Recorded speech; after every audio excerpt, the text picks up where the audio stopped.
More questions? Yes, there's one final question, I would say. Yeah, Leonia Kimic, Lasvit, product designer and manufacturer of glass installations and lighting. I recently read an article where you mentioned that architecture is not art. And actually looking at your pieces, at your buildings, I cannot think of more artistic, your objects. So can you maybe elaborate on that? Well, this was something which I'm trying to argue for. I mean, I want to make a distinction. If you think it's artistic and it appeals to you, it has aesthetic qualities, that's great, and that's the purpose, that's our intention. But I don't think it's only art has that. And what I want to distinguish is contemporary art, which is a kind of discourse of provocation, stimulation of otherness, which is refusing point blank any instrumentalization.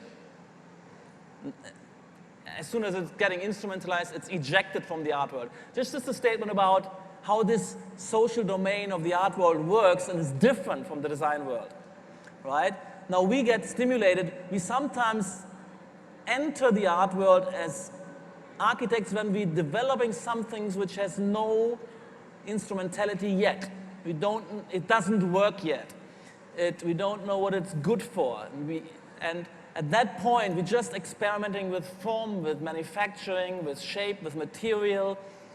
At that point, it exists in the art world, but we are not professional artists who are kind of get lost there. We go dip into the art world and creating works of art which are later on instrumentalized to become designs.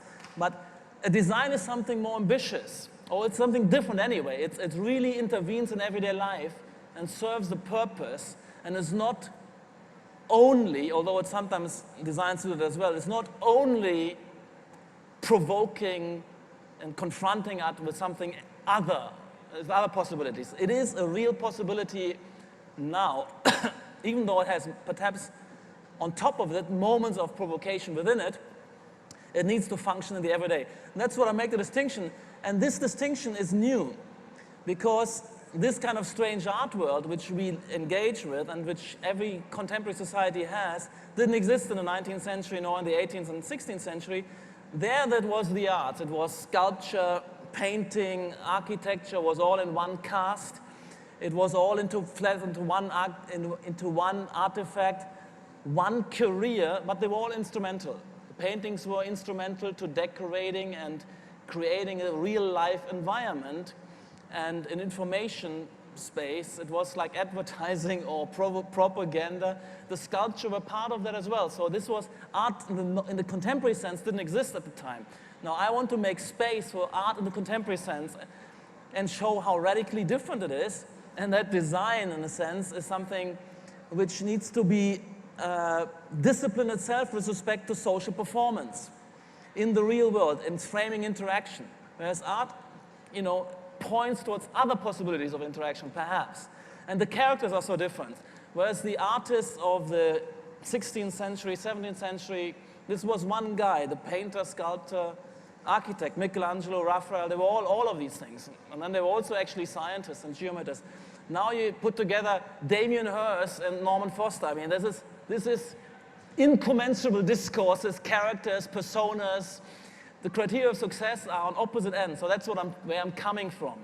And we need to be careful that when that we defend our space of discourse and expertise. And I've been kind of hitting a bit in the last few days against, for instance, when something like the Architecture Biennale becomes a kind of bad art biennale, when it's taken over by art projects, by kind of curators who distribute slogans and images instead of presenting the work of their countries.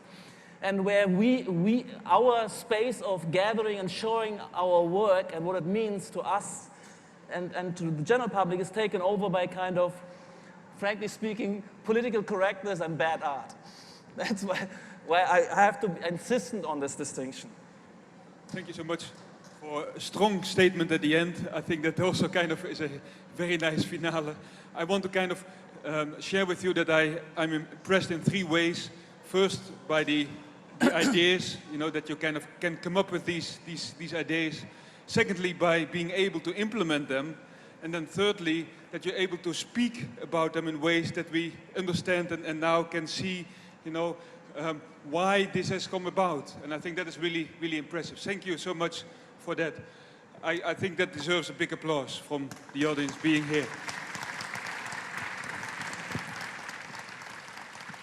I want to share with the audience also, this was the very first lecture after the grand opening, but this will not be the final one. We have another coming up tomorrow. We have Kigge Hevit. She will speak about social innovation on Thursday. Then on Friday, we have Richard Goossens, who will speak about design for healthcare. And then in April, we have also a very big speaker coming up who will interact with the students, which is Thomas Hedderwick. We are very proud to announce that also to you today. So this kind of concludes the session. Thank you so much for being here, and I hope to see you again coming back. And please enjoy the exhibition that we have. Please enjoy the Innovation Tower. Thank you very much.